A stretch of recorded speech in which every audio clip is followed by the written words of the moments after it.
പ്രേക്ഷകർക്കും നേരം വൈകുന്നേരത്തിലേക്ക് സ്വാഗതം. ഓരോ മനുഷ്യനായാലും സംവിധാനങ്ങളായാലും എല്ലാത്തിനുമൊക്കെ തെറ്റുപറ്റുക സ്വാഭാവികമാണ്. ആ തെറ്റിൽ നിന്ന് പാഠം ഉൾക്കൊണ്ട് മുന്നോട്ട് പോകണം. അതാണ് വിജയത്തിലേക്കുള്ള വഴി.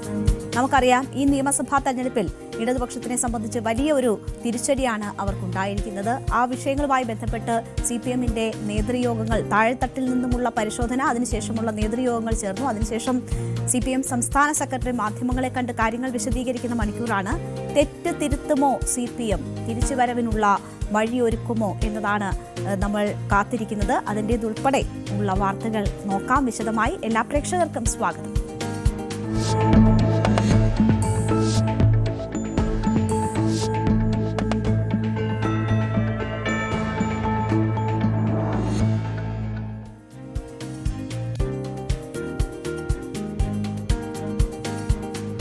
CMRL എക്സാലോജിക് സാമ്പത്തിക ഇടപാട് കേസിൽ എൻഫോഴ്സ്മെന്റ് ഡയറക്ടറേറ്റിന്റെ ഒരു സുപ്രധാന നീക്കമുണ്ടായ ദിവസമാണ് ഇന്ന്.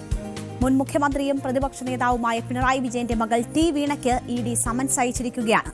വെള്ളിയാഴ്ച ഹാജരാകാനാണ് നിർദ്ദേശിച്ചിരിക്കുന്നത്. 8 CMRL ഉദ്യോഗസ്ഥർക്കും നോട്ടീസ് അയച്ചിട്ടുണ്ട്. കേസിൽ പിന്നോട്ടില്ല എന്ന് ED വ്യക്തമാക്കുമ്പോൾ എന്താകും CPM-ന്റെ നീക്കം?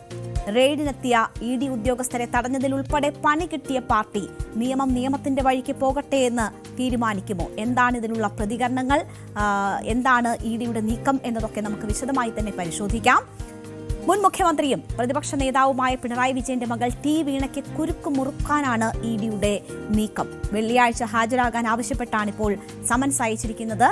8 CMRL ഉദ്യോഗസ്ഥർക്കും നോട്ടീസ് അയച്ചിട്ടുണ്ട്. CMRL MD Sasidharan Kartha, joint managing director Saran S Kartha, chief general manager KS Sushesh Kumar, CMRL ജീവനക്കാർ എന്നിവർക്കാണ് സമൻസ് അയച്ചിരിക്കുന്നത്. കർത്തയുടെ ഭാര്യ, മകൻ അടക്കമുള്ള കുടുംബാംഗങ്ങൾക്കും EDയുടെ നോട്ടീസ് ഉണ്ട് എന്നതാണ് ഇതിൽ ശ്രദ്ധേയം.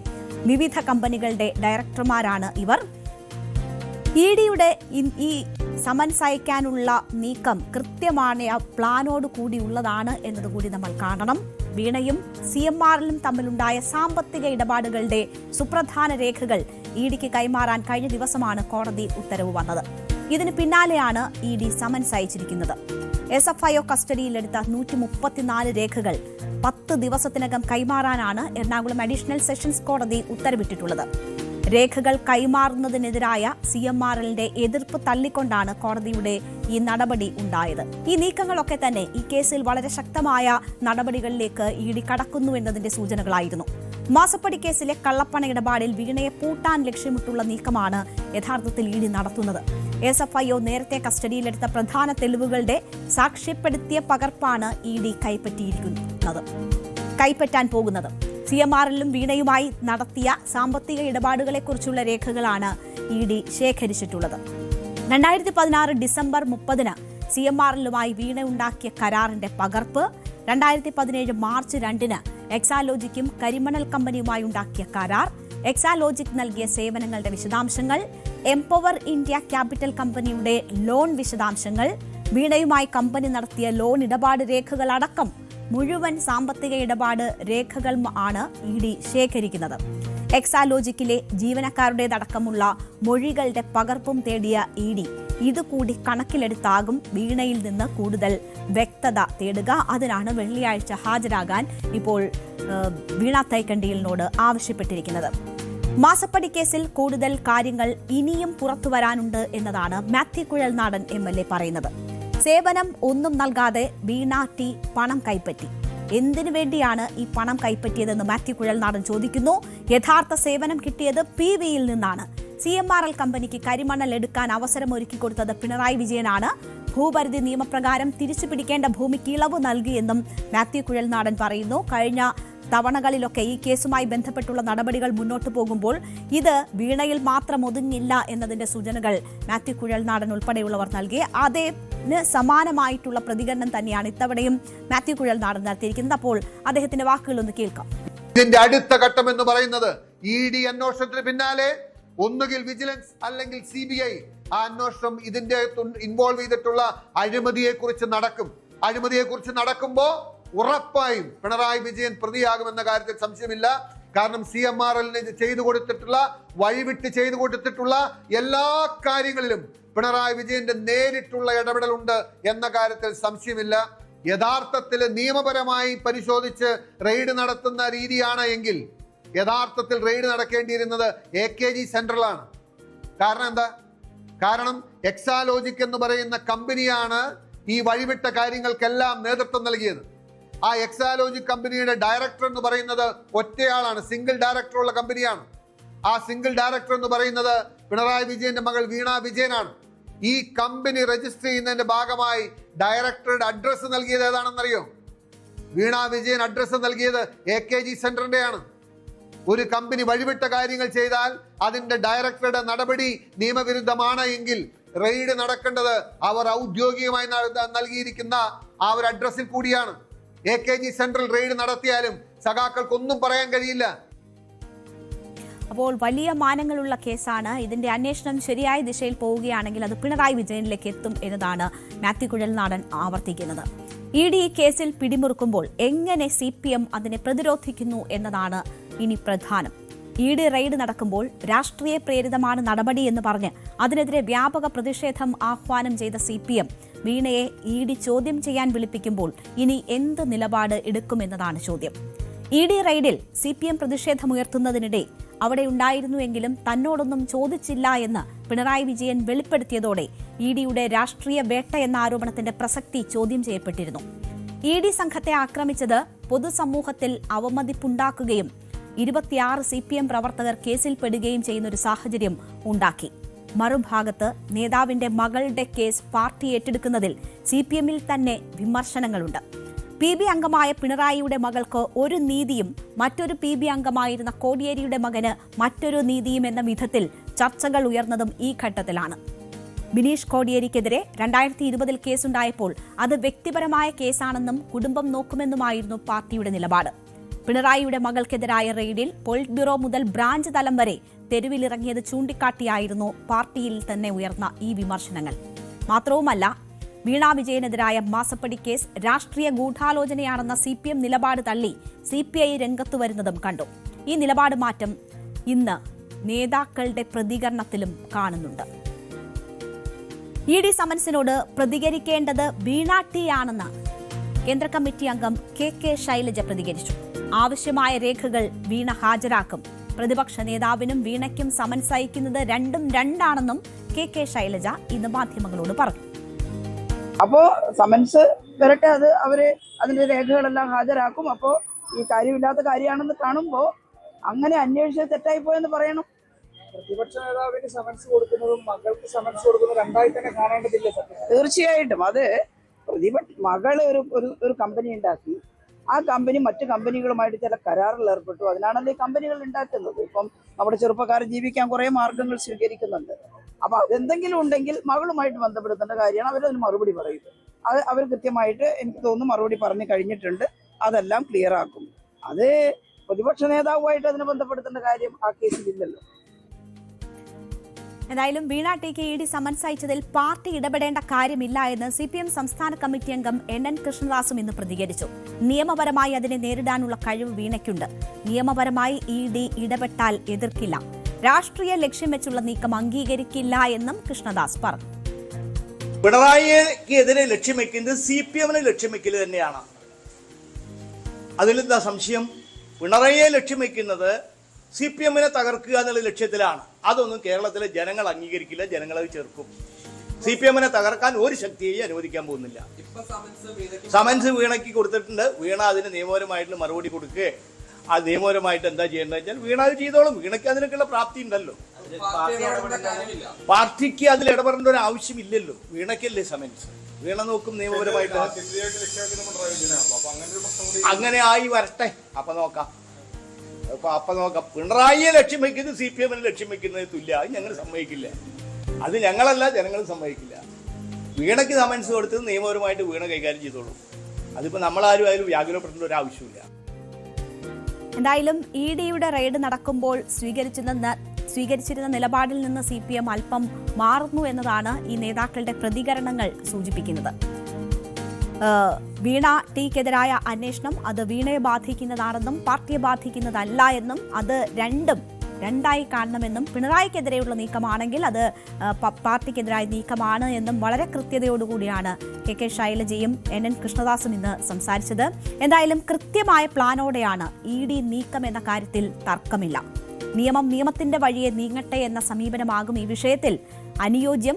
ഏതാണ്ട് അതിലേക്ക് തന്നെ പാർട്ടി എത്തുന്നു എന്നതാണ് ഇന്നത്തെ നേതാക്കളുടെ പ്രതികരണങ്ങൾ സൂചിപ്പിക്കുന്നത്. എന്തായാലും നടപടികൾ പുരോഗമിക്കുമ്പോൾ അതിൽ മാറ്റമുണ്ടോ, എങ്ങനെ സമീപിക്കുന്നു എന്ന് നമുക്ക് കാത്തിരുന്ന് തന്നെ കാണാം. എന്തായാലും പാർട്ടിയെ സംബന്ധിച്ച് അനുയോജ്യമായ നിലപാട് ഈണാട്ടിയെയും പാർട്ടിയെയും രണ്ടായി കാണുന്നത് തന്നെയായിരിക്കും. നമുക്ക്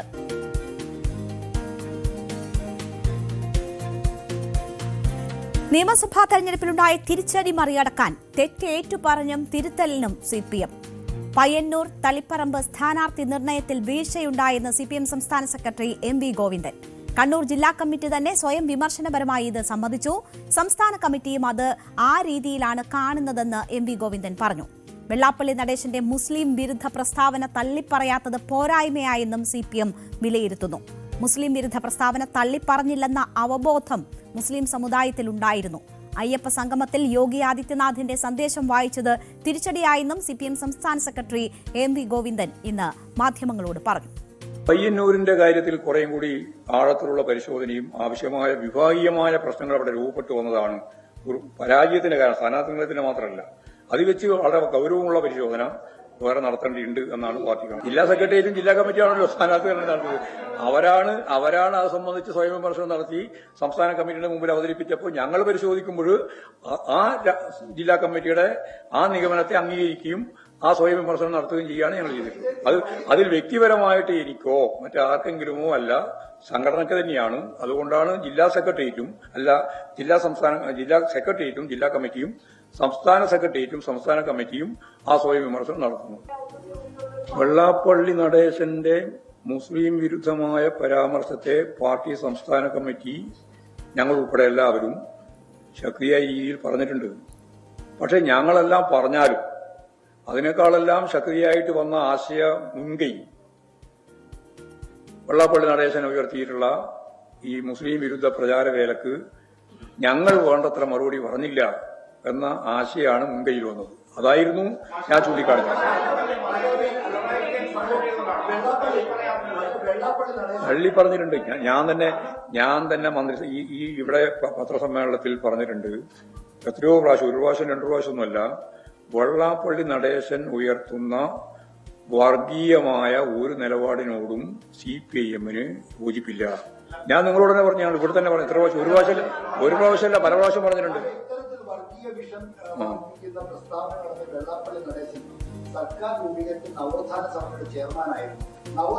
അല്ല, അതിന് ശേഷമാണ് ഈ സംഭവം.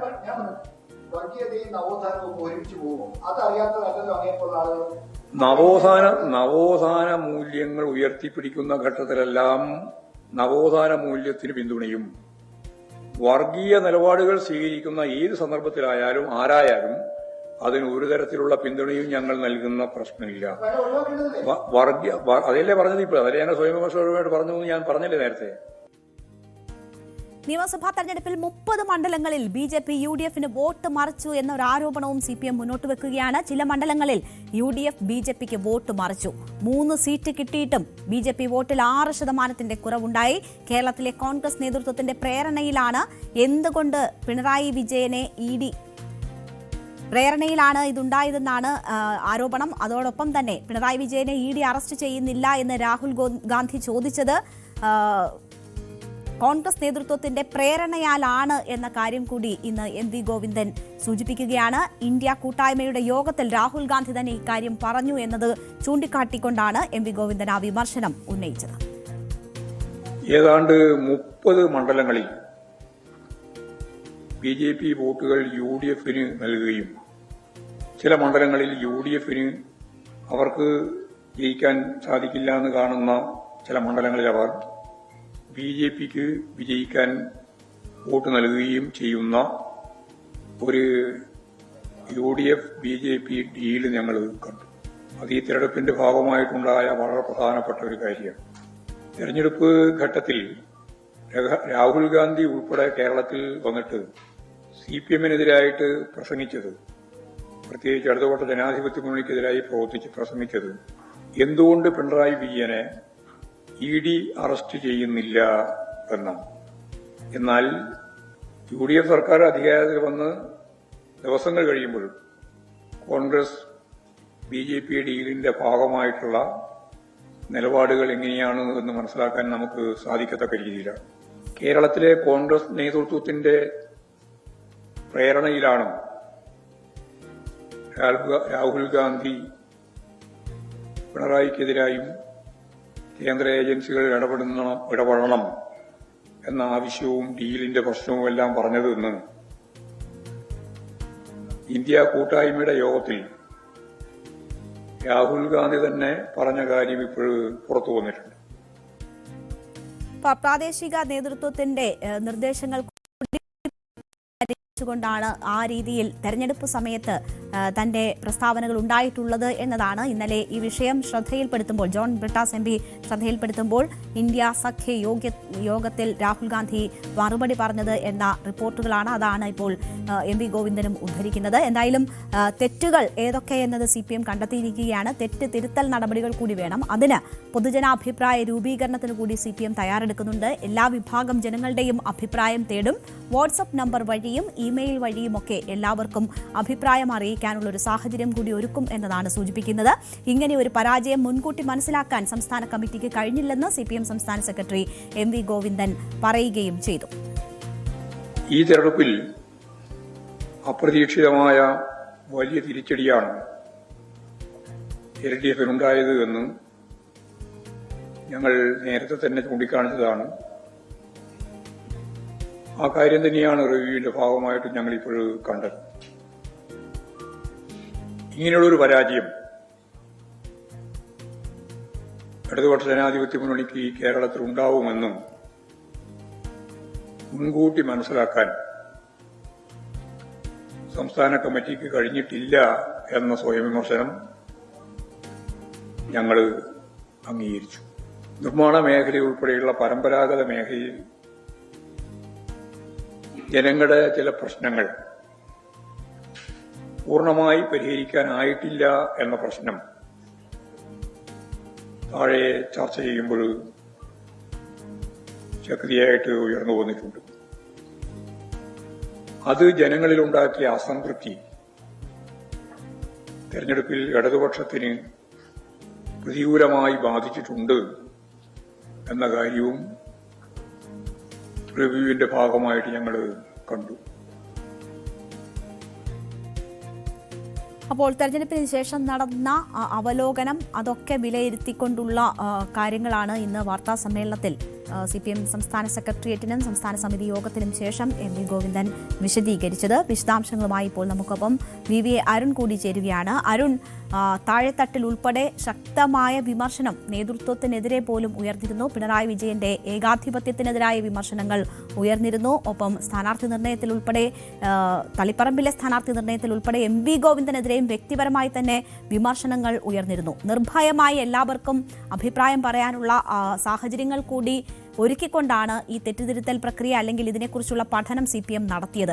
ഇപ്പോൾ അതെല്ലാം ഉൾക്കൊണ്ടുകൊണ്ടുള്ള കാര്യങ്ങളാണോ പാർട്ടി സെക്രട്ടറി വിശദീകരിച്ചത്, അതോ നേതൃത്വത്തിനൊരു സംരക്ഷണം ഇപ്പോഴും ഒരുക്കുന്നുണ്ടോ?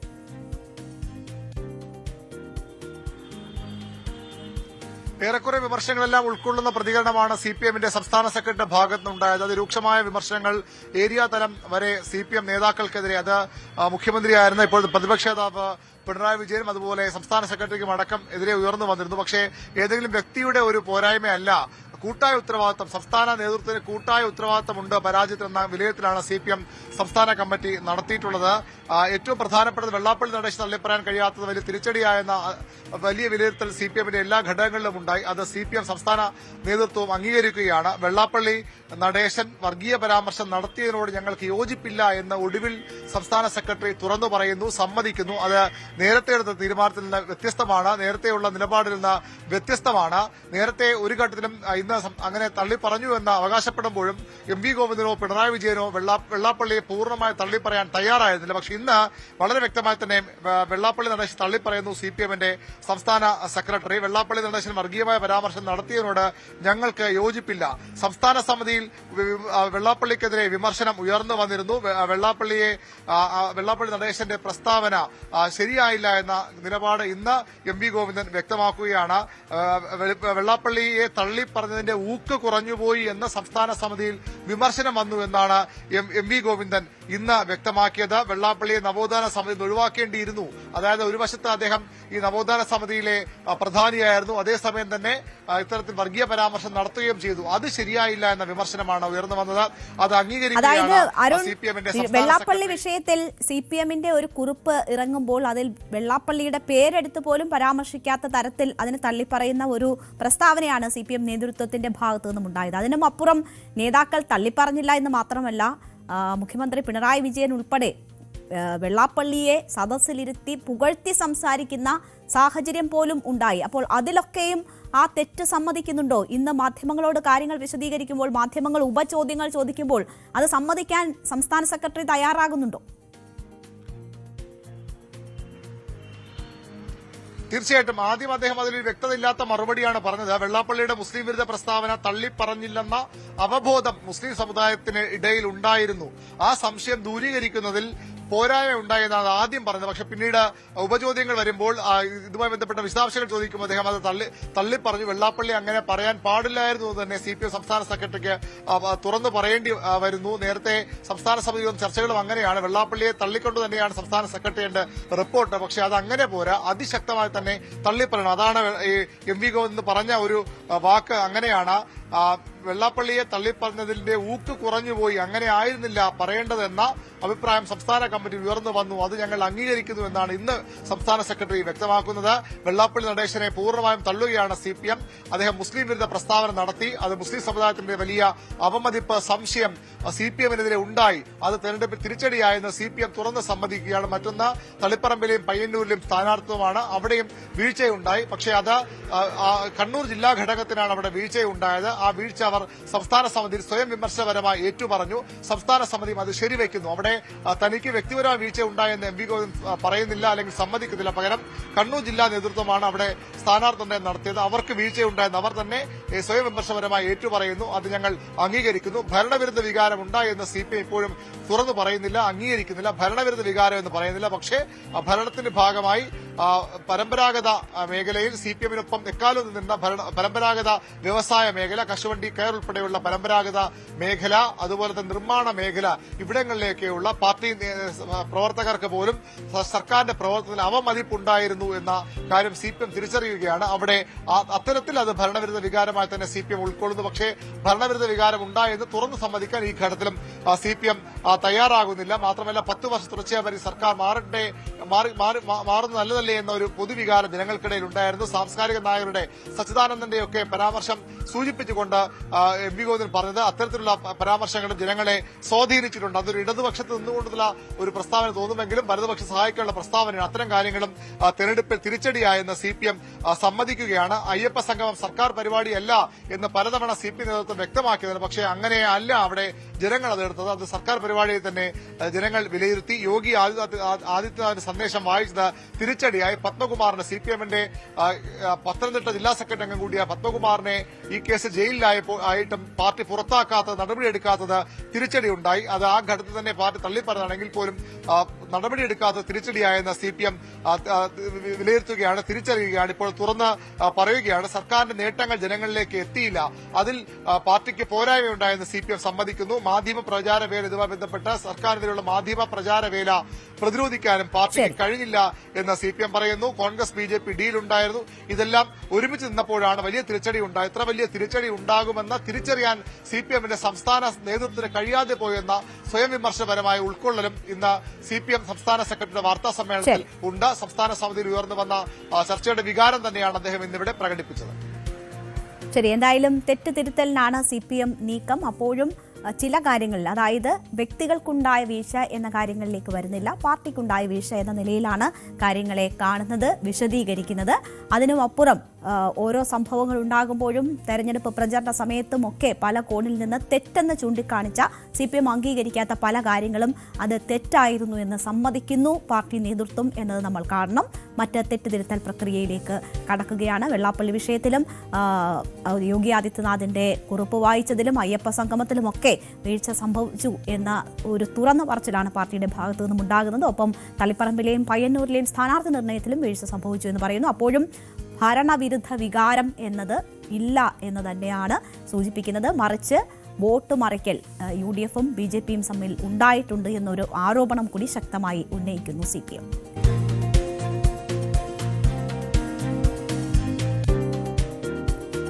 കഴിഞ്ഞ ദിവസം പശ്ചിമേഷ്യയിൽ വലിയ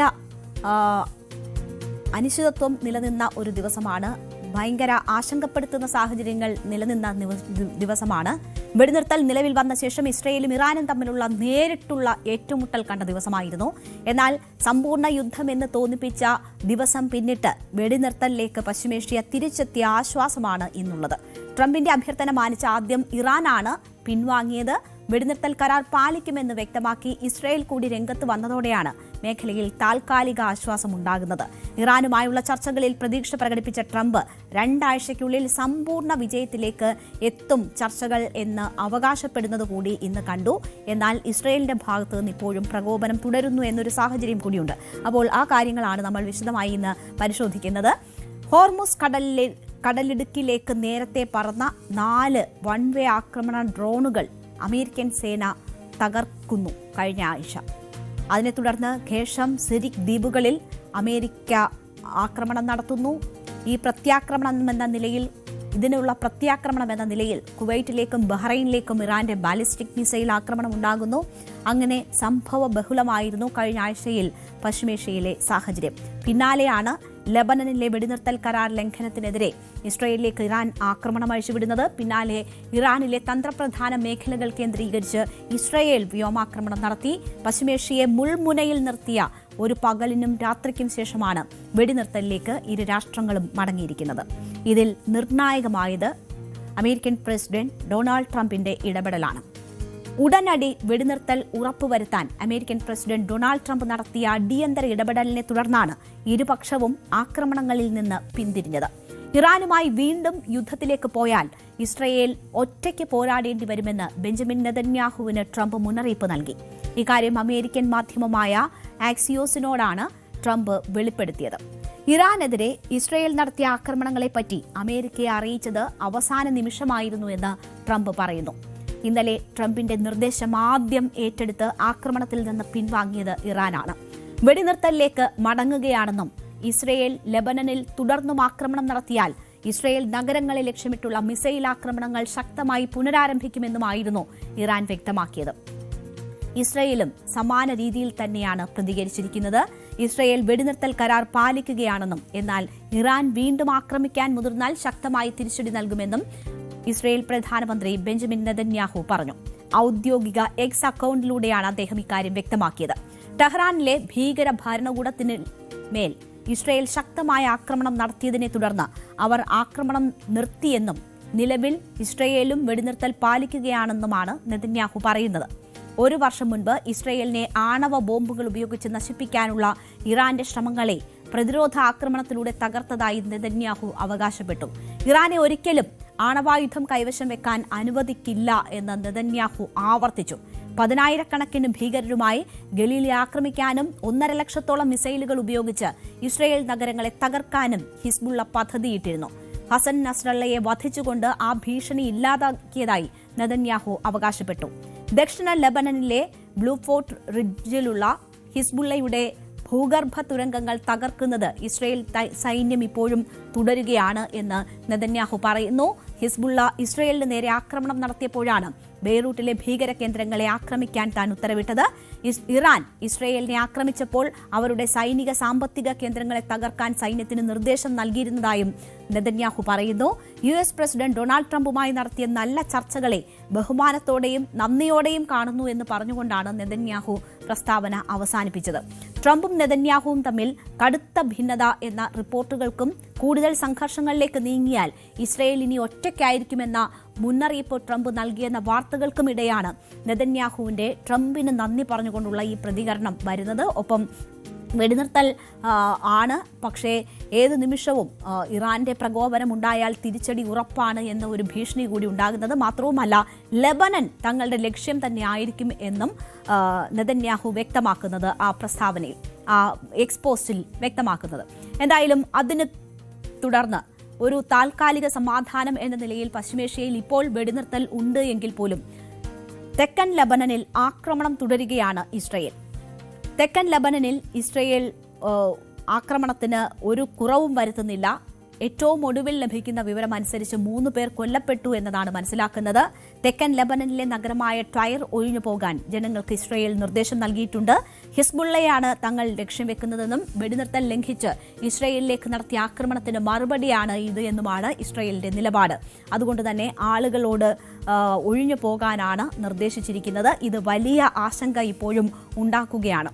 ഇറാൻ യുദ്ധം 4ാം മാസത്തിലേക്ക് കടക്കവേ പശ്ചിമേഷ്യയെ കൂടുതൽ യുദ്ധഭീതിയിലാഴ്ത്തി ഇസ്രയേൽ കപ്പലുകൾക്ക് ചെങ്കടലിൽ പൂർണ്ണ നിരോധനം പ്രഖ്യാപിച്ചിരിക്കുകയാണ് യമനിലെ ഹൂതി സായുധ സംഘം. നിലവിലെ സംഘർഷങ്ങൾ കാരണം ഹോർമുസ് കടലിടുക്ക് ഏതാണ്ട് പൂർണ്ണമായും അടഞ്ഞു കിടക്കുന്ന പശ്ചാത്തലത്തിൽ ആഗോള വിപണിയിലേക്കുള്ള പ്രധാന ബദൽ സമുദ്രപാതയായ ചെങ്കടലിനെ ലക്ഷ്യമിട്ടുകൊണ്ടാണ് ഇറാൻ അനുകൂലികളായ ഹൂതികളുടെ പുതിയ നീക്കം. ഇതും വലിയ ആശങ്ക ലോകരാഷ്ട്രങ്ങളെ സംബന്ധിച്ച് ഉണ്ടാക്കുന്നുണ്ട്. കാരണം ഈ യുദ്ധത്തിന്റെ ഏറ്റവും വലിയ പ്രതിസന്ധി ഈ ചരക്ക് നീക്കം തടസ്സപ്പെട്ടു എന്നതാണ്. എണ്ണ വ്യാപാരത്തിൽ ഉണ്ടായിരിക്കുന്ന ബുദ്ധിമുട്ടാണ്. നമുക്കറിയാം 146 രാഷ്ട്രങ്ങളാണ് ഈ 4 മാസത്തിനിടയിൽ പല തവണ എണ്ണവില വർദ്ധിപ്പിക്കേണ്ടുന്ന സാഹചര്യം നേരിട്ടത്. വലിയ രീതിയിലുള്ള ദൗർലഭ്യം നേരിടുന്നത്, ഒപ്പം പാചകവാതകത്തിന്റെ ദൗർലഭ്യം നേരിടുന്നു. നമ്മളുടെ അടുക്കളകളെ പോലും 1 മാസത്തിനിടെ തന്നെ ഈ യുദ്ധം അഫക്റ്റ് ചെയ്തിരുന്നു. അതിപ്പോഴും തുടരുകയാണ്. അപ്പോൾ അവിടെ കൂടുതൽ നീക്കങ്ങൾ ഇറാൻ അനുകൂല ഗ്രൂപ്പുകളുടെ, പ്രോക്സി ഗ്രൂപ്പുകളുടെ ഭാഗത്തു നിന്നും ഉണ്ടാകുന്നു എന്നതാണ് ഇപ്പോൾ ഹൂതികളുടെ ഈ നീക്കം കൂടി മനസ്സിലാക്കുന്നത്. അത് വലിയ പുതിയ ആശങ്കയായി മാറുന്ന സാഹചര്യമാണ് ഉള്ളത്. അതേസമയം തന്നെ സമ്പൂർണ്ണ വിജയം ഉടൻ ഉണ്ടാകും എന്ന ആത്മവിശ്വാസം പ്രകടിപ്പിച്ചുകൊണ്ട് ട്രംപ് രംഗത്ത് വരുന്നത് കൂടി നമ്മൾ കാണുകയാണ്. 2 ആഴ്ചയ്ക്കുള്ളിൽ ഇറാനുമേൽ സമ്പൂർണ്ണ വിജയം പ്രഖ്യാപിക്കും എന്നതാണ് അമേരിക്കൻ പ്രസിഡന്റ് ഡൊണാൾഡ് ട്രംപ് അവകാശപ്പെടുന്നത്. അമേരിക്കയും ഇറാനും തമ്മിൽ നിലവിൽ നടക്കുന്ന ചർച്ചകളിൽ വലിയ ആത്മവിശ്വാസം പ്രകടിപ്പിച്ചുകൊണ്ടാണ് ട്രംപിന്റെ പ്രതികരണം. ഇറാന്റെ ഭാഗത്തു നിന്ന് വളരെ അനുകൂലമായ പ്രതികരണങ്ങളാണ് ചർച്ചകളിൽ ലഭിക്കുന്നത് എന്നതാണ് ട്രംപ് അവകാശപ്പെടുന്നത്. ചർച്ചകൾ നടന്നു വരികയാണെന്നും ഇറാനെ വളരെ നല്ലൊരു കരാറിലെത്താൻ താൽപ്പര്യമുണ്ട് എന്ന് മനസ്സിലാക്കുന്നുവെന്നും ട്രംപ് പറയുന്നു. തങ്ങൾക്കെല്ലാം നൽകാൻ അവർ തയ്യാറാണ്. ആണവായുധങ്ങൾ നിർമ്മിക്കില്ലെന്ന് സമ്മതിക്കാൻ വരെ ഇറാൻ തയ്യാറായിട്ടുണ്ട് എന്നതാണ് ഡൊണാൾഡ് ട്രംപ് അവകാശപ്പെടുന്നത്. എന്നാൽ ഈ കാര്യങ്ങളിലൊന്നും ഒരു വിട്ടുവീഴ്ചയ്ക്കുമില്ല എന്നതാണ് ഇറാൻ കേന്ദ്രങ്ങൾ വ്യക്തമാക്കുന്നത്. പക്ഷേ ട്രംപിന്റെ അവകാശവാദം മറിച്ചാണ്. ചർച്ച വിജയകരമായി പൂർത്തിയാകുന്നതോടെ അടുത്ത 2 ആഴ്ചയ്ക്കുള്ളിൽ രാജ്യം പൂർണ്ണ വിജയം പ്രഖ്യാപിക്കും എന്നതാണ് ട്രംപ് പറയുന്നത്. ഇതിന് പിന്നാലെ രാജ്യാന്തര വിപണിയിൽ എണ്ണവില കുത്തനെ ഇടിയുമെന്ന പ്രഖ്യാപനവും ട്രംപിന്റെ ഭാഗത്തു നിന്ന് വരുന്നുണ്ട്. എന്നാൽ എങ്ങനെയാണ് വിജയം കൈവരിക്കുക എന്നതിനെക്കുറിച്ച് വിശദമാക്കാൻ അദ്ദേഹം, ചോദ്യങ്ങൾക്ക് മറുപടി പറയാനൊന്നും അദ്ദേഹം തയ്യാറായിട്ടില്ല. എത്രയും വേഗം ഒരു കരാറിന് ഇറാൻ തയ്യാറാകുന്നത് എന്തുകൊണ്ടാണ് എന്ന ചോദ്യങ്ങൾ മാധ്യമങ്ങളുടെ ഭാഗത്തു നിന്നും ഉണ്ടായി. അപ്പോൾ അതിന് മറുപടിയായി ട്രംപ് പറയുന്നത് അവർ ശക്തരും അഭിമാനികളുമായ ജനതയാണ്. നിലവിൽ അവർക്ക് മറ്റു വഴികളൊന്നും ഇല്ലാത്തതിനാലാണ് കഠിനമായ തീരുമാനങ്ങളിലേക്ക് കടക്കുന്നതെന്നാണ് ട്രംപ് ഇതിന് മറുപടിയായി പറഞ്ഞത്. ഇതിന് അല്പം സമയമെടുക്കുമെന്ന് കൂടി അദ്ദേഹം കൂട്ടിച്ചേർത്തു. അതായത് 2 ആഴ്ചത്തെ സമയമാണ് ട്രംപ് പറയുന്നത്. അതിനുള്ളിൽ പ്രശ്നങ്ങൾ പരിഹരിച്ച് സമാധാനത്തിലേക്ക് നീങ്ങും, കരാറിലേക്ക് എത്താൻ പറ്റും, ഈ യുദ്ധം ജയിക്കാൻ പറ്റും എന്ന ഒരു ആത്മവിശ്വാസമാണ് ട്രംപ് പുലർത്തുന്നത്. നമുക്കറിയാം, ഈ വെടിനിർത്തൽ ലംഘിച്ചുകൊണ്ടുള്ള ഏറ്റുമുട്ടലുകളിലേക്ക് ഇസ്രയേൽ നീങ്ങുമ്പോൾ അതിനെതിരെ ശക്തമായ നിലപാട് ട്രംപ് കഴിഞ്ഞ ദിവസങ്ങളിലൊക്കെ സ്വീകരിക്കുന്നുണ്ട്. ഒരു വിജയം അവകാശപ്പെട്ടുകൊണ്ട് ഇതിൽ നിന്ന് പിന്മാറാനുള്ള സാധ്യത തേടുകയാണ് അമേരിക്ക. അതിനായി ഒരു കരാറിലേക്ക് ഇറാനെ കൊണ്ടുവരാനുള്ള ശ്രമങ്ങളാണ് ട്രംപ് നടത്തിക്കൊണ്ടിരിക്കുന്നത്. അതിന് വിഘാതമാകുന്നത് ഇസ്രായേലിന്റെ നിലപാടുകളാണ്. എന്തായാലും ഇസ്രായേലിനുമായി നെതന്യാഹുവുമായി ട്രംപ് അകലുന്നു എന്ന തരത്തിലൊക്കെയുള്ള വാർത്തകൾ ഉണ്ടായിരുന്നു. ആ രീതിയിലുള്ള ഭീഷണികൾ ട്രംപിന്റെ ഭാഗത്തു നിന്നും ഉണ്ടായിരുന്നു. കഴിഞ്ഞ ദിവസവും നെതന്യാഹുവിനെ ഫോണിൽ ബന്ധപ്പെട്ട് ട്രംപ് കാര്യങ്ങൾ വിശദീകരിച്ചു എന്നതാണ് മനസ്സിലാകുന്നത്. അതാണ് അവസാനം വെടിനിർത്തലിലേക്ക് എത്തിയിരിക്കുന്നത്. താൽക്കാലിക വെടിനിർത്തലാണ് ഇപ്പോഴുള്ളത്. പക്ഷേ അപ്പോഴും ലെബനനിൽ ഇസ്രായേൽ ആക്രമണം തുടരുകയാണ്. ലെബനനിലെ സമാധാനം കൂടി പുതിയ സമാധാന കരാറിൽ ഉൾപ്പെടണം എന്നത് ഇറാന്റെ നിർദ്ദേശമാണ്. അത് ലംഘിച്ചുകൊണ്ട് ഒരു മുന്നോട്ട് പോക്ക് സാധ്യമാകുമെന്ന് തോന്നുന്നില്ല. എന്തായാലും ലെബനനിൽ ഇസ്രായേലിന്റെ പ്രകോപനം ഇപ്പോൾ തുടരുന്നു എന്നൊരു സാഹചര്യം കൂടിയുണ്ട്. അപ്പോൾ എന്താകും, ട്രംപ് വിചാരിക്കുന്നത് പോലെ ഒരു കരാറിലേക്ക് ഉടൻ എത്താൻ പറ്റുമോ എന്നതിൽ ഇപ്പോഴും സംശയങ്ങൾ നിലനിൽക്കുന്നുണ്ട്. എന്തായാലും സമാധാന കരാറിനായുള്ള ശ്രമങ്ങൾ തുടരുകയാണ് ട്രംപ്. എന്നാൽ ലെബനനിൽ ഒഴിവാക്കിക്കൊണ്ടുള്ള ഒരു കരാറിനില്ല എന്ന ശക്തമായ നിലപാട് ഇറാൻ ഒരു ഭാഗത്ത് സ്വീകരിക്കുന്നുണ്ട്. എന്തായാലും മേഖലയിലെ സമ്പൂർണ്ണ സമാധാനം ഉറപ്പാക്കണമെന്നതാണ് ഇറാന്റെ ആവശ്യം. അതിന് ലെബനൻ കൂടി ഈ സമാധാന കരാറിന്റെ ഭാഗമാകണമെന്ന് അവർ ആവശ്യപ്പെടുന്നുണ്ട്. യുദ്ധം 4ാം മാസത്തിലേക്ക് കടക്കവേ പശ്ചിമേഷ്യയിലെ കൂടുതൽ യുദ്ധഭീതിയിലാഴ്ത്തി ഇസ്രായേൽ കപ്പലുകൾക്ക് ചെങ്കടലിലും പൂർണ്ണ നിരോധനം പ്രഖ്യാപിച്ച് യമനിലെ ഹൂതി സായുധ സംഘം കൂടി രംഗത്ത് വരുന്നത് ലോകരാഷ്ട്രങ്ങൾ കടുത്ത വെല്ലുവിളിയായി തന്നെയാണ് കാണുന്നത്. എന്തായാലും പ്രശ്നം പരിഹരിക്കുക എന്നതാണ് വേണ്ടത്. സമാധാന ചർച്ചകൾ നടക്കുക എന്നതാണ് വേണ്ടത്. അതിനുള്ള വഴി ഒരുങ്ങുമോ? ട്രംപ് തന്നെ അതിന് നേതൃത്വം നൽകുമോ? അതൊരു സമാധാന കരാറിലേക്ക് ട്രംപ് തന്നെ പറയുന്നത് പോലെ 2 ആഴ്ചയ്ക്കുള്ളിൽ എത്തുമോ എന്നത് കാത്തിരുന്ന് കാണാം.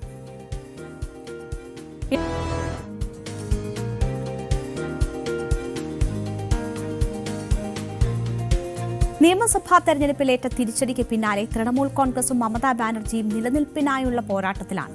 ഇന്ത്യ സഖ്യത്തിന്റെ യോഗത്തിൽ ഇന്നലെ പങ്കെടുത്ത് മമത ഭാവി പരിപാടികൾ തീരുമാനിക്കുമ്പോൾ ഡൽഹിയിൽ തന്നെ തൃണമൂൽ എംപിമാർ മമതയ്ക്ക് അടുത്ത പണി നൽകുന്നതിനുള്ള തയ്യാറെടുപ്പിലായിരുന്നു. തൃണമൂലിന്റെ 28 ലോക്സഭാംഗങ്ങളിൽ 20 പേർ എൻഡിഎക്കൊപ്പം അണിനിരക്കുന്നതാണ് നമ്മൾ കാണുന്നത്.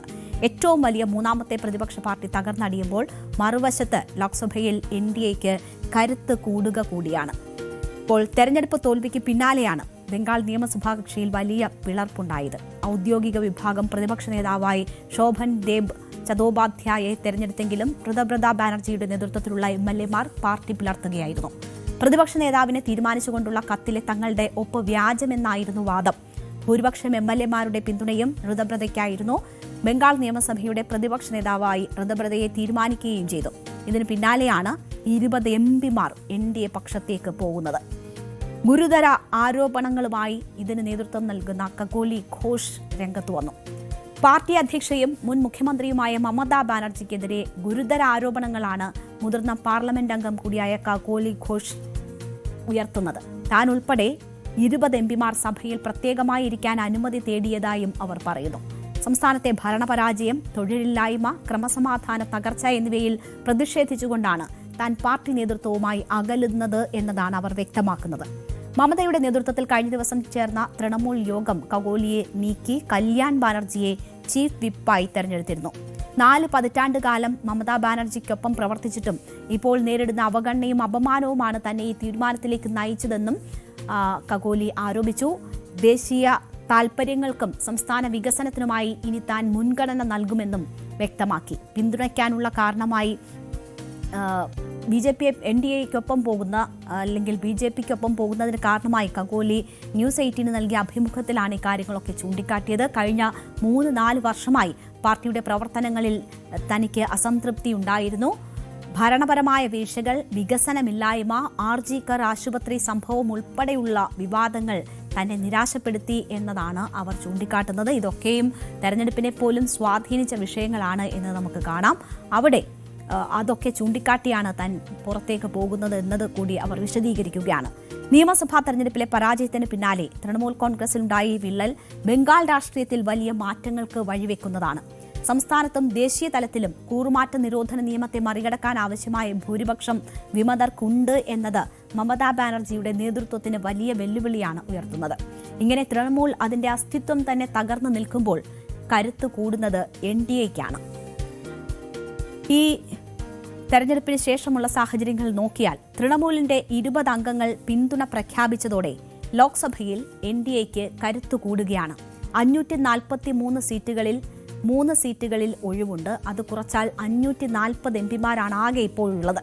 ഇതിൽ 293 എംപിമാരാണ് NDA പക്ഷത്തുള്ളത്. തൃണമൂൽ വിമതരുടെ വരവോടുകൂടി NDAയുടെ അംഗബലം 313 സഭയിൽ ഉയരും. തമിഴ്നാട്ടിൽ കോൺഗ്രസ് TVKയുമായി സഹകരിച്ചതിൽ പ്രതിഷേധിച്ച് DMK ഇന്ത്യ സഖ്യം വിട്ടിരുന്നു. ഇന്നലെ നടന്ന യോഗത്തിലും DMK പങ്കെടുത്തിരുന്നില്ല.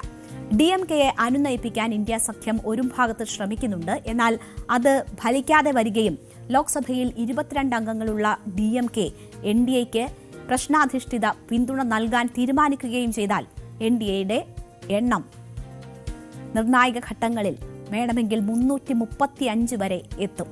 ഇത് മണ്ഡല പുനർനിർണയം, ഒരു രാജ്യം ഒരു തെരഞ്ഞെടുപ്പ് തുടങ്ങിയവയ്ക്കുള്ള ഭരണഘടനാ ഭേദഗതികൾ പാർലമെന്റിന്റെ മഴക്കാല സമ്മേളനത്തിൽ കൊണ്ടുവരാൻ BJPക്ക് ആത്മവിശ്വാസം നൽകുന്ന ഒരു ഘടകമാണ്.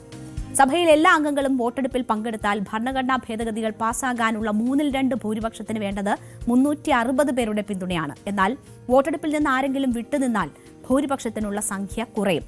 അങ്ങനെ ഒരു സാഹചര്യം BJP മുന്നിൽ കാണുന്നുണ്ട്. ഈ അവസരത്തിൽ DMKയെയും ഇരു മുന്നണികളുടെയും ഭാഗമല്ലാത്ത ഏതാണ്ട് 12ഓളം വരുന്ന MPമാരെയും ഒപ്പം നിർത്താൻ കഴിഞ്ഞാൽ 347 NDAയ്ക്ക് നമ്പർ ഉയർത്താൻ കഴിയും. അപ്പോൾ അത് അവരെ സംബന്ധിച്ച് പ്രതീക്ഷ നൽകുന്ന ഒരു ഘടകമാണ്. രാജ്യസഭയിലും സ്ഥിതി സമാനമാണ്. നമുക്കറിയാം, രാജ്യസഭയിൽ ഇപ്പോൾ NDAയെ സംബന്ധിച്ച് ഭൂരിപക്ഷമില്ല. പക്ഷേ ഇപ്പോഴത്തെ മാറ്റങ്ങളുടെ പശ്ചാത്തലത്തിൽ രാജ്യസഭയിൽ BJP അംഗബലം ഇപ്പോഴുള്ളത് 106 ആണ്. ആം ആദ്മി പാർട്ടിയിലെ 7 പേർ ഏപ്രിൽ അവസാനം പാർട്ടി വിട്ട് BJPയിൽ ചേർന്നിരുന്നു. ഇതോടുകൂടി 113 ആ അംഗസംഖ്യ ഉയർന്നിരുന്നു. സഖ്യകക്ഷികളും സ്വതന്ത്രരും നാമനിർദ്ദേശം ചെയ്യപ്പെട്ടവരിൽ BJP അംഗത്വമുള്ളവരും ചേർന്ന് നിലവിൽ NDAയ്ക്ക് അങ്ങനെ 148 അംഗങ്ങൾ രാജ്യസഭയിലുണ്ട്. 245 അംഗ സഭയിൽ കേവല ഭൂരിപക്ഷത്തിന് 123 പേരുടെയും ഭരണഘടനാ ഭേദഗതിയൊക്കെ ആവശ്യമായി വരുന്ന ഘട്ടത്തിൽ 2/3 ഭൂരിപക്ഷത്തിന് 164 പേരുടെയും പിന്തുണയാണ് വേണ്ടത്. രാജ്യസഭയിൽ DMKയ്ക്ക് 8 എംപിമാരുണ്ട്. തൃണമൂലിന്റെ 12 പേരാണ് ബാക്കിയുള്ളത്. ഇവരിൽ 16 പേരുടെ പിന്തുണ നേടാൻ സാധിച്ചാൽ, ഒപ്പം തന്നെ ചിലർ വിട്ടുനിൽക്കാൻ തയ്യാറാവുകയും കൂടി ചെയ്താൽ മോദി സർക്കാരിന് വേണമെങ്കിൽ രാജ്യസഭയിലും ഈ ഭരണഘടനാ ഭേദഗതിയൊക്കെ പാസാക്കിയെടുക്കാനുള്ളൊരു സാഹചര്യം ഒരുങ്ങുന്നു എന്നതാണ് തൃണമൂലിന്റെ തകർച്ചയും അവിടെ നിന്ന് MPമാർ BJPയിലേക്ക് എത്തുകയും ചെയ്യുന്ന സാഹചര്യം സൃഷ്ടിക്കുന്നത്. എന്തായാലും 2024 തെരഞ്ഞെടുപ്പിൽ പ്രതീക്ഷിക്കുന്നതിലും അധികം മുന്നേറ്റമുണ്ടാക്കാൻ ഇന്ത്യ സഖ്യത്തെ സംബന്ധിച്ച് കഴിഞ്ഞിരുന്നു. ഒറ്റയ്ക്ക് കേവല ഭൂരിപക്ഷം നേടാൻ BJPക്ക് കഴിഞ്ഞില്ല. ഭരണഘടനാ ഭേദഗതിക്ക് ആവശ്യമായ 2/3 പിന്തുണയും ഇല്ല. ഈ ഘട്ടത്തിൽ വനിതാ സംവരണ ബില്ലിൽ യോജിച്ച് നിൽക്കാനായതും ഭരണഘടനാ ഭേദഗതി പരാജയപ്പെടുത്തിയതും പ്രതിപക്ഷത്തിന്റെ വിജയമായിരുന്നു. തെരഞ്ഞെടുപ്പിന് ശേഷമുള്ള ഏറ്റവും ശക്തമായ അല്ലെങ്കിൽ പ്രതിപക്ഷത്തിന്റെ ശക്തി കാട്ടിയ നിമിഷമായിരുന്നു അത്. സർക്കാർ 2 വർഷം പൂർത്തിയാകുമ്പോൾ ആ ജനവിധിയെപ്പോലും അട്ടിമറിക്കുന്ന വിധത്തിൽ കാര്യങ്ങൾ മാറിമറിയുന്നു എന്നതാണ് നമ്മൾ കാണുന്നത്. അത് NDAയ്ക്ക് അനുകൂല സാഹചര്യം സഭയിൽ സൃഷ്ടിക്കുന്നു. 2 സഭകളിലും, ലോക്സഭയിലും രാജ്യസഭയിലും സൃഷ്ടിക്കുന്നു എന്നതാണ് ഇപ്പോഴത്തെ അവസ്ഥ.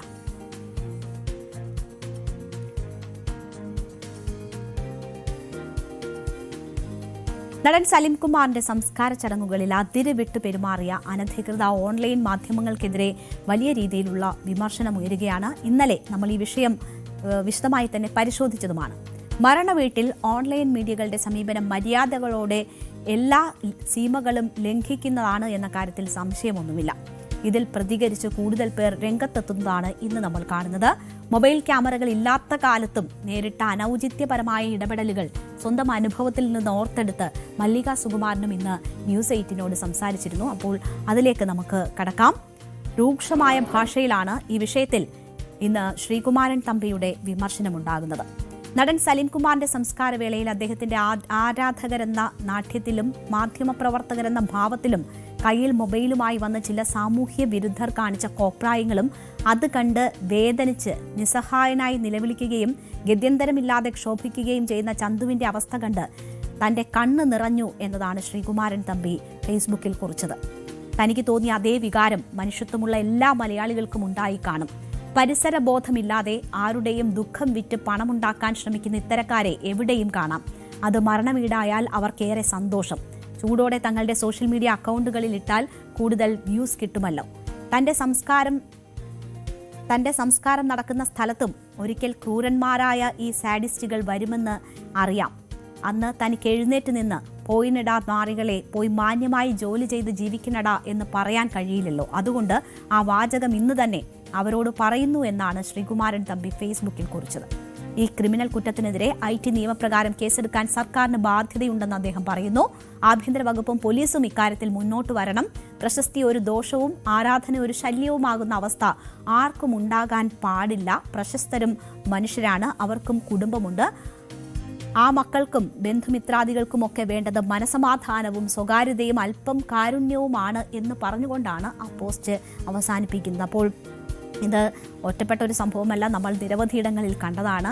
അതിൽ പ്രതികരിക്കാനുള്ള ഒരു അവസരം എന്ന നിലയിൽ പലരും ഇതിൽ പ്രതികരിച്ച് രംഗത്ത് വരുന്നതാണ് കണ്ടത്. നമുക്കറിയാം, പ്രശസ്തി എന്നത് എല്ലാവരും ആഗ്രഹിക്കുന്നതാണ്. പക്ഷെ ഒരു ഘട്ടം കഴിയുമ്പോൾ അത് അവരുടെ ജീവിത സാഹചര്യങ്ങളെ പോലും വലിയ രീതിയിൽ ബുദ്ധിമുട്ടിക്കുന്നു. അവരുടെ വേദനയിൽ പോലും അത് അവർക്ക് വലിയ ബുദ്ധിമുട്ട് സൃഷ്ടിക്കുന്നതായി മാറുന്നു എന്ന സാഹചര്യമാണ് യഥാർത്ഥത്തിൽ അദ്ദേഹം വരച്ചു കാട്ടിയത്. അനധികൃത ഓൺലൈൻ മാധ്യമങ്ങൾക്കെതിരെ രമേശ് പിഷാരടിയും ഇന്ന് രംഗത്ത് വന്നു. സ്വകാര്യതയിലേക്കുള്ള കടന്നുകയറ്റത്തിന്റെ കാഴ്ചയാണ് സലീംകുമാറിന്റെ സംസ്കാര ചടങ്ങിൽ കണ്ടതെന്നാണ് അദ്ദേഹം പ്രതികരിച്ചത്. ഒരുപറ്റം മൊബൈൽ മാധ്യമപ്രവർത്തകർ അനാവശ്യമായി തിരക്കുണ്ടാക്കുകയായിരുന്നു. മുഖ്യമന്ത്രിയും സലീംകുമാറിന്റെ മകനും ഉൾപ്പെടെ ആവശ്യപ്പെട്ടിട്ടും പലരും തിക്കും തിരക്കും കൂട്ടി.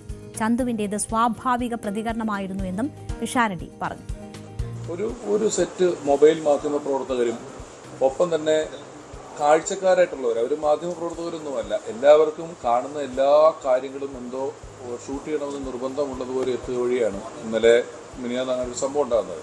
ആകെ ഉണ്ടായിരുന്നത് പോലീസിന്റെ ഒരു ചടങ്ങാണ്. ആ പോലീസിന്റെ ചടങ്ങിന് ആ പോക്കുമൊന്ന് തിരിക്കാൻ പോലും സാധിക്കാത്ത രീതിയിൽ ഇതിന് ചുറ്റും ആളുകൾ കൂടി നിൽക്കുകയും ഒരു സംസ്ഥാനത്തിന്റെ മുഖ്യമന്ത്രി അവിടെ ഒരു സാധാരണക്കാരെ പോലെ നിന്ന് റിക്വസ്റ്റ് ചെയ്യുകയാണ്, നിങ്ങളൊന്നും മാറി നിൽക്കുക, അവരൊന്ന് ഈ ചടങ്ങ് നടത്തിക്കോട്ടെ എന്ന് അവിടുത്തെ സംസ്ഥാനത്തിന്റെ മുഖ്യമന്ത്രി അങ്ങനെ പറയേണ്ടി വരുന്ന സാഹചര്യം നേരിൽ കണ്ട വ്യക്തി കൂടിയാണ് പിഷാരടി. പിഷാരടി മുഴുവൻ സമയവും അവിടെ ടൗൺ ഹാളിലായിട്ടും സംസ്കാരം നടക്കുന്നിടത്തുമൊക്കെ ഉണ്ടായിരുന്നു. അത് നേരിൽ കണ്ട വ്യക്തി എന്ന നിലയിൽ കൂടിയാണ് അദ്ദേഹം പ്രതികരിക്കുന്നത്. എന്നാൽ ഇത് ഇന്നലെയോ തുടങ്ങിയ സംഭവം ഒന്നുമല്ല. 29 വർഷം മുൻപ് നടൻ സുകുമാരൻ മരിച്ചപ്പോൾ ഉണ്ടായ അനുഭവം തുറന്നു പറഞ്ഞ് മല്ലിക സുകുമാരൻ ന്യൂസ് 18നോട്. മൊബൈൽ ക്യാമറകൾ ഇല്ലാത്ത കാലത്തും മനുഷ്യന്റെ സമീപനം എത്ര അനൗചിത്യപരമായിരുന്നു എന്ന് ഓർത്തെടുക്കുകയായിരുന്നു യഥാർത്ഥത്തിൽ മല്ലിക സുകുമാരൻ. ചന്തു സലീം കുമാറിന് പൂർണ്ണ പിന്തുണയെന്നും മല്ലിക സുകുമാരൻ പറഞ്ഞു. നടൻ സലീം കുമാറിന്റെ സംസ്കാര ചടങ്ങുകൾക്കിടയിൽ ഉണ്ടായ തിക്കിലും തിരക്കിലും മകൻ ചന്തു പ്രതികരിച്ചതിനോട് 100% യോജിക്കുന്നു എന്നതാണ് അവർ പറയുന്നത്. സുകുവേട്ടന്റെ മരണദിനത്തിൽ താനും ഇതേ അവസ്ഥ അനുഭവിച്ചതാണ്. അന്ന് പൃഥ്വിരാജ് ചോദിച്ചത് തന്നെയാണ് ഇന്ന് ചന്തുവും ചോദിച്ചതെന്നാണ് മല്ലിക സുകുമാരൻ ന്യൂസ് 18നോട് പറഞ്ഞത്. എനിക്ക് ഇന്നലത്തെ എൻ്റെ ദൈവമേ, സലീംകുമാറിൻ്റെ മോനെ ആര് പറഞ്ഞാലും അവനെൻ്റെ അങ്ങേപ്പുറത്തെ അനുഭവിക്കും. കാരണം ആ കുഞ്ഞിൻ്റെ വേദന ഇതൊക്കെ പറയുമ്പോഴും ആ മുഖം കണ്ടില്ലേ, അങ്ങ് വല്ലാതെ അങ്ങ് സങ്കടപ്പെട്ട് മുഖമൊക്കെ വിറയ്ക്കുന്നു. അതിൻ്റെ സങ്കടം കൊണ്ട് പറയുന്നതാണത്. ഒന്ന് മാറി നിൽക്കുക കേൾക്കണ്ടേ. ഈ മൊബൈലുകാരുടെ കാര്യമാണ് സഹിക്കാൻ വയ്യാത്ത. കാരണം എന്താ അറിയോ, ഈ ഒരു അനുഭവസ്ഥയാണ് ഞങ്ങൾക്ക് അന്ന് വീട്ടിൽ നിന്ന് കലാഭവനെ കൊണ്ടുവന്ന് തിരുവനന്തപുരത്ത് വയ്ക്കുന്നു. അവിടുന്ന് സുഹൃത്തിൻ്റെ ബോഡി എടുക്കാൻ താമസിക്കണേ ഉള്ളിൽ പ്രാർത്ഥിക്കണം. അത്രയും നേരം കൂടെ നമുക്ക് മുഖമെങ്കിലും കാണാമല്ലോ എന്നുള്ളതാണ് എല്ലാവരുടെയും ഒരു ചിന്ത. ഇങ്ങനെ ആ മോൻ അങ്ങനെ പ്രതികരിച്ചില്ലെങ്കിൽ പിന്നെ അത് സലീംകുമാറിൻ്റെ മോനാണെന്ന് നമുക്ക് പറയാൻ പറ്റുമോ? എന്ത് സത്യസന്ധമായിട്ട് പ്രതികരിക്കുന്ന ഒരാളാണ് സലീംകുമാർ എന്നറിയാമോ? ഇപ്പം തന്നെ നിങ്ങൾ ആ ഒരു എന്താ പറയുക, ഇൻസ്റ്റാഗ്രാമൊക്കെ നോക്കൂ. പാർട്ടിയുടെ അനുഭാവിയായിട്ടല്ല അദ്ദേഹം എപ്പോഴും സംസാരിച്ചിട്ടുള്ളത്. അദ്ദേഹം തുറന്നു പറഞ്ഞിട്ടുണ്ട്, എനിക്ക് സ്വീകരണങ്ങൾ തന്നത് മുഴുവൻ ഞാൻ നാഷണൽ അവാർഡ് വാങ്ങി വന്നപ്പോൾ സ്ഥലത്തെ DYFIക്കാർ തന്നു എന്നും പറയുന്നു. അതൊക്കെ പക്ഷേ അത്രയും സത്യസന്ധമായിട്ട് പറയുന്ന ഒരു മനുഷ്യൻ, ഒരു ആൺകുട്ടിക്ക്, ഒരു മകന് ആ അച്ഛനെ ഓർത്തുള്ള അഭിമാനം എന്തായിരിക്കും ആലോചിച്ചോ? അങ്ങനെയുള്ള ഒരു അച്ഛൻ പോയി, ഇനി അച്ഛൻ്റെ നമ്മുടെ കൂടെ ഇല്ല എന്നുള്ള തോന്നൽ തന്നെ തകർത്തുകളയും അവരെ. കാരണം ഞാനിതുപോലെ 2 ആമക്കളെ ഞാൻ 10ലും പിന്നെ ഇന്ദ്രൻ അങ്ങോട്ട് ചേർന്നതേ ഉള്ളൂ എൻജിനീയറിങ്ങിനും. 12 കഴിഞ്ഞ് ചേരാൻ പോകുന്നേ ഉള്ളൂ. ആ സമയത്താണ് സുഗോട്ടൻ്റെ മരണം. അന്ന് ഈ കലാഭവനിലേക്ക് കൊണ്ടുവച്ചു. പാവം മമ്മൂട്ടിയും മോഹൻലാലും ഒക്കെ ഓടി വന്നു. മമ്മൂട്ടി വന്നപ്പോഴത്തേക്ക് അന്നീ പറഞ്ഞിട്ട് ഇതുപോലെ വലിയ ബഹളം, അടുത്ത ആൾ വന്നപ്പോഴും ബഹളം. അപ്പോൾ എല്ലാം കഴിഞ്ഞ് മോനിങ്ങനെ ഒരുമാതിരി നിർവികാരനായിട്ട് നോക്കിക്കൊണ്ട് നിൽക്കുക. എനിക്കാണെങ്കിൽ അങ്ങ് സങ്കടവും സഹിക്കാൻ വയ്യ. അവർ കുറച്ച് കഴിയുമ്പോൾ എടുക്കും, അവിടെ നിന്ന് എടുക്കും, ആംബുലൻസ് വന്ന് നിൽക്കുന്നു, എടുക്കാനുള്ള തയ്യാറെടുപ്പുകളൊക്കെ നടക്കുന്നു. അപ്പോൾ ആ ഒരു വെപ്രാളം. അപ്പോൾ അവനിങ്ങനെ എൻ്റെ തോളത്ത് വന്ന് കൈവച്ച് എല്ലാം കഴിഞ്ഞിട്ട് അന്നേരം ചോദിച്ചില്ല, അമ്മ ഇപ്പോൾ ഈ ഇങ്ങനെ വന്ന് കിടന്ന് ഈ ബഹളം ഉണ്ടാക്കുന്നവരൊക്കെ ശരിക്കും അച്ഛനെ കാണാൻ വന്നതായിരിക്കത്തില്ല അമ്മേ, സ്റ്റാർസിനെ കാണാൻ വന്നതായിരിക്കും, അവർക്ക് വേറൊരു സ്ഥലം കൊടുത്തൂടെ? അവനെന്നോട് ചോദിച്ച ചോദ്യം. മരണവീട്ടിൽ ഔചിത്യമില്ലാതെ താരങ്ങളും പെരുമാറുന്നു എന്ന വിമർശനം കൂടി മല്ലിക സുകുമാരൻ ഉന്നയിച്ചു. ക്യാമറയിൽ മുഖം വരാൻ വേണ്ടി മാത്രം മരണവീട്ടിലെത്തുന്ന സിനിമാക്കാരുണ്ടെന്നും രൂക്ഷമായി വിമർശിച്ചുകൊണ്ട് മല്ലിക സുകുമാരൻ പറഞ്ഞു. ഞങ്ങളുടെ സംഘടനയിലുള്ള ഒരു വ്യക്തി പോലും അത് മുമ്പിൽ കൂടെ പോയപ്പോൾ അവിടെ ഇരിക്കുന്നത് ഇന്നാരാണെന്ന് ശ്രദ്ധിക്കുന്നില്ല. ആദ്യം അറിയാതെ അദ്ദേഹം കയറി മുമ്പിൽ നിന്നു. അപ്പോൾ ആരോ തോളത്ത് തട്ടുന്നുണ്ടപ്പോൾ അവർ കുറച്ച് മാറി നിന്നു. എന്തിനാ പിന്നെ അവിടെ പോയത്? ഈ മനുഷ്യൻ്റെ ചലനമറ്റ ശരീരം കാണാൻ പോകുന്നവർക്ക് അദ്ദേഹത്തിൻ്റെ ഭാര്യയും മക്കളെയും അവിടെ ഉണ്ടെന്നും കാണണമെന്ന് പറഞ്ഞുകൂടെ? അതോ ചുമ്മാ ക്യാമറയിൽ ഞാനും വന്നോട്ടെ അവിടെ? അതങ്ങനെയുണ്ട്, കുറച്ച് പേര് സിനിമാക്കാരിലുണ്ട്. ഞാൻ വലിയ താരങ്ങളല്ല, അവരൊക്കെ പോയത് വേദനയോടുകൂടി തന്നെയാണ് പോകുന്നത്. അല്ലാതെ പോകുന്നവരുണ്ട്, ഞാനിവിടെ വന്നു. അങ്ങനെയുള്ളവർക്കാണല്ലോ ഈ കുറച്ച് മാറി നിന്ന് കാണുന്നതിലും പ്രമുഖരുടെ കൂടെ നിന്നിടിക്കാനുള്ളൊരു താല്പര്യം. ഞാൻ പറഞ്ഞു, ഇതാണ് ഞാൻ പറയുന്നത് സത്യം. മനുഷ്യർ മരണം ആ രീതിയിൽ ഉപയോഗപ്പെടുത്തുന്ന ആളുകൾ തങ്ങൾക്കിടയിലും ഉണ്ട് എന്ന് കൂടി മല്ലിക സുകുമാരൻ പറയുന്നു. എന്തായാലും ഇതിനെതിരെയൊക്കെ സർക്കാർ തലത്തിൽ കൃത്യമായ നടപടിയെടുക്കണമെന്നൊരാവശ്യം കൂടി മല്ലിക സുകുമാരൻ മുന്നോട്ട് വെച്ചു. എന്തായാലും അവരവർക്ക് സംഭവിക്കുമ്പോഴേ ചിലതൊക്കെ ചിലർ പഠിക്കൂ എന്നതാണ് മനസ്സിലാകുന്നത്. മനുഷ്യത്വവും സഹജീവി സ്നേഹവും മര്യാദയും നിയമങ്ങളിലൂടെ ഉറപ്പാക്കേണ്ടതല്ല, അത് ഓരോ മനുഷ്യനും സ്വയം തോന്നേണ്ടതാണ്. മുഖ്യധാരാ മാധ്യമങ്ങൾക്ക് പോലും സ്വയം വിമർശനപരമായി ഉൾക്കൊള്ളാൻ ഇപ്പോൾ നടക്കുന്ന ഈ ചർച്ചകൾ അവസരമൊരുക്കട്ടെ എന്ന് തന്നെയാണ് ആഗ്രഹിക്കുന്നത്. നമ്മുടെ ഇന്നത്തെ സമയം അവസാനിക്കുന്നു. നേരം വൈകുന്നേരം പൂർണ്ണമാവുകയാണ്. ഇടവേളയ്ക്ക് ശേഷം ലൈവ് at 6 കാണാം.